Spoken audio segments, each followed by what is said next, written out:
Praise lord, hallelujah. प्रभु यीशु मसीह के नाम पे लॉर्ड्स हाउस यूट्यूब चैनल के द्वारा स्वागत करता हूं। आज मैं परमेश्वर की प्रेरणा से एक संदेश बताना चाहता हूं। याकूब की पुस्तक अध्याय 1 वचन 23 से 25 में इस तरह लिखा है, क्योंकि जो कोई वचन का सुनने वाला हो और उस पर चलने वाला ना हो तो उस मनुष्य के समान है जो अपना स्वाभाविक मुँह दर्पण में देखता है, इसीलिए कि वह अपने आप को देखकर चला जाता और तुरंत भूल जाता है कि मैं कैसा था। पर जो व्यक्ति स्वतंत्रता की सिद्ध व्यवस्था पर ध्यान करता रहता है वह अपने काम में इसीलिए आशीष पाएगा कि सुनकर भूलता नहीं पर वैसा ही काम करता है। मसीही भाई और बहन मुझे फ़ोन करके बताते हैं, भाई मैं जब वचन पढ़ता हूँ भूल जाता हूँ, वचन मेरे अंदर नहीं है। मैं हर दिन बाइबल पढ़ता हूँ लेकिन वचन याद नहीं आता। और कुछ लोग कहते हैं मैं उपवास प्रार्थना करता हूँ, मैं अपना बेट परमेश्वर को देता हूँ, हर काम में मैं ठीक तरह से परमेश्वर के नज़र में हर दिन प्रार्थना करता हूँ, लेकिन मेरे कामों में आशीर्वाद नहीं देख सकता। हर काम में रुकावट है। जितना भी मेहनत करूँ उस मेहनत का प्रतिफल अपने जीवन में देख नहीं सकता। वजह क्या है, क्या आप बता सकते हैं? यहाँ वचन में लिखा है, वचन पर चलने वाले बनो, केवल सुनने वाले नहीं। आज हर एक मसीही वचन सुनते हैं लेकिन वचन भूल जाते हैं, उनके जीवन में काम नहीं करता, क्योंकि वचन को मनन नहीं करते। जिस तरह अखबार पढ़ते हैं उस तरह बाइबल पढ़ लेते हैं, उसी तरह वचन सुन लेते हैं। पास्टर जी ने इस हफ्ते में क्या बताई, कौन सी भविष्यवाणी बताई, मेरे जीवन में से कौन से संकट और मुसीबत बाहर निकलेंगे, मेरे जीवन में ये बीमारी, ये समस्या कब चली जाएगी, कब हमारे घर में शांति रहेगी, कब हमारे बच्चे हमारी बात सुनेंगे, कब हमारे बच्चों को नौकरी मिलेगा, शादियां होंगी। इस तरह आशीर्वादों के पीछे जो बंदा घूमता रहता है वो अपने आध्यात्मिक जीवन में कभी भी आगे नहीं बढ़ सकता। परमेश्वर के पास केवल इस सांसारिक आशीर्वादों के लिए आप चर्च को जाते हैं, उपवास प्रार्थना करते हैं, तो उसके लिए कोई मतलब नहीं है। परमेश्वर ने कहा मेरी नीति और राज्य को ढूंढो और सब चीज़ें तुम्हें दिया जाएगा। लेकिन आज लोग चर्च क्यों जाते हैं पता है? नौकरियों के लिए, आर्थिक आशीर्वादों के लिए, बीमारियों से चंगाई के लिए। इन चीज़ों के लिए अगर आप परमेश्वर के पास जाते हैं तो क्या फ़ायदा है?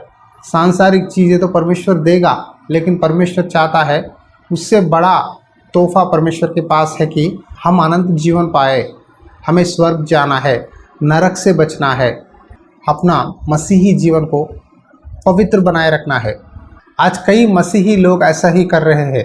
वचन तो सुन लेते हैं लेकिन उनको याद नहीं रहता, क्योंकि वचन उनके दिमाग में से चले जाता है, दिल में नहीं जाता। जब आप वचन सुनते हो पूरे मन से, पूरे दिल के साथ वचन सुनो। मन में, विचारों में मुझे ये समस्या है, घर में ये प्रॉब्लम है, अगर कोई समस्या के साथ दिल के अंदर रखकर आकर वचन सुनेंगे तो कुछ समय ऐसा होता है कि वचन आपके दिल में नहीं जाता। शैतान का काम यही है।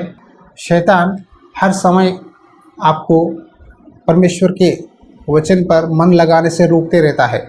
कई लोग कहते हैं मुझे, भाई बाइबल पढ़ रहा हूँ लेकिन मन नहीं लगता, बाइबल बहुत पढ़ता हूँ लेकिन मुझे समझ में नहीं आता, क्या प्रॉब्लम है? क्योंकि शैतान आपको वचन पर से नज़र हटाकर सांसारिक चीज़ों पर, तकलीफ़ों पर, समस्याओं पर रख रहा है। जो कोई वचन को सुनने वाला है अगर उस पर चलने वाला नहीं है तो वो अपना चेहरा ऐनक में देखकर चला गया है, अपना जीवन को नहीं सुधारा, क्योंकि वो वचन को भूल जाता है, वचन उसमें याद नहीं रहता। आप पूछ के देखो आपके कलीसिया में पिछले हफ्ते पास्टर जी ने कौन सी वचन बताई, बहुत लोग कहते हैं हमें याद नहीं है। यहाँ याकूब की पुस्तक में ये बात लिखा है, देखिए, जो व्यक्ति स्वतंत्रता की सिद्ध व्यवस्था पर ध्यान करता रहता है, जो व्यक्ति स्वतंत्रता की सिद्ध व्यवस्था पर ध्यान करता रहता है। ये व्यवस्था क्या है? स्वतंत्रता की व्यवस्था है। आपको आज़ादी देगी आपके पापों से, आपके बीमारियों से, आपके तकलीफ़ों से, आपके बंधनों से। परमेश्वर का वचन स्वतंत्रता देता है। सिद्ध व्यवस्था पर ध्यान करता रहता है। ध्यान करना है। भजन संहिता अध्याय 1 वचन 2 में लिखा है, परंतु वहाँ तो यहोवा की व्यवस्था से प्रसन्न रहता है और उसकी व्यवस्था पर रात दिन ध्यान करता रहता है। वहाँ उस वृक्ष के समान है जो बहती नलियों के किनारे लगाया गया है और अपनी ऋतु में फलता है, जिसके पत्ते कभी मुरझते नहीं। इसीलिए जो कुछ वहाँ पुरुष करे वहाँ सफल होता है। हालेलुया। क्या लिखा है? दिन रात परमेश्वर की व्यवस्था पर, स्वतंत्रता की सिद्ध व्यवस्था पर ध्यान करना है, मनन करना है। परमेश्वर क्या बोल रहे हैं, मुझे क्या सुधारना है, मुझ में क्या गलतियां हैं, क्या सीख सकता हूं, परमेश्वर मुझसे क्या बोल रहे हैं। जब वचन पढ़ते हैं परमेश्वर आपको बताएगा। आप मत कहो मैं समझ नहीं सकता, मैं भूल जाता हूं, मैं क्या करूं, क्योंकि शैतान आपके मन में कन्फ्यूजन लाता है। इसीलिए जब वचन पढ़ते हैं, पढ़ने से पहले आपके मन में विचार जो भी है सब कुछ बंद करके रख दो। खाली दिल के साथ आओ परमेश्वर के पास।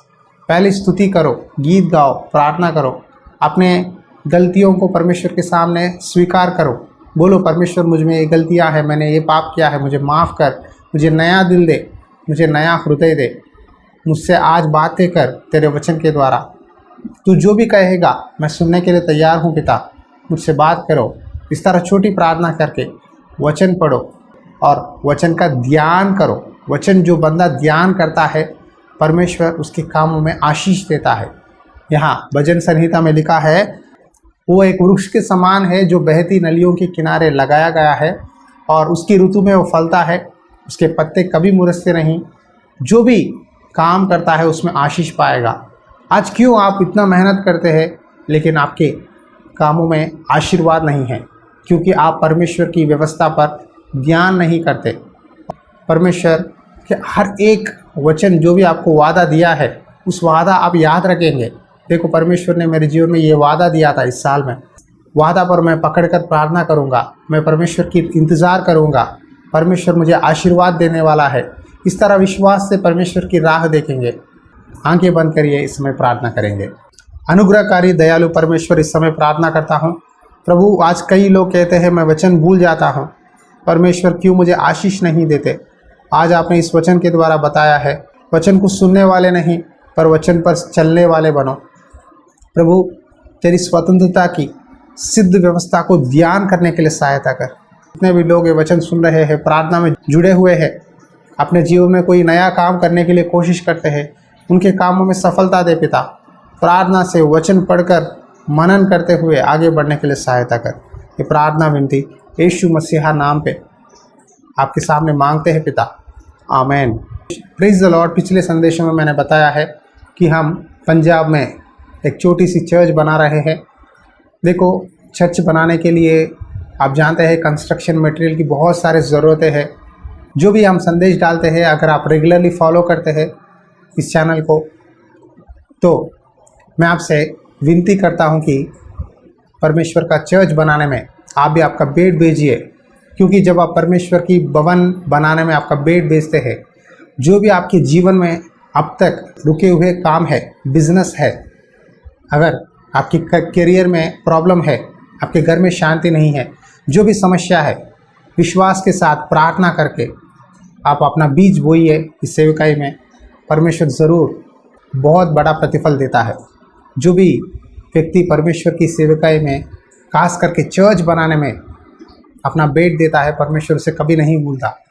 राजा दाऊद ने, नहमिया ने, सुलोमोन ने, इन सब लोगों ने परमेश्वर का भवन बनाते समय पूरे दिल के साथ अपना बेट देने लगे। वही नहीं, पूरे इजरायली लोग भी परमेश्वर की सेवकाई में, परमेश्वर का भवन निर्माण करने में अपना बेट बेचकर परमेश्वर की मंदिर बनाने लगे। मैं चाहता हूं कि आप भी परमेश्वर की प्रेरणा से इस सेवकाई में सपोर्ट कर सके। God bless you. परमेश्वर की आत्मा सदा आपके साथ बनी रहे। आमीन।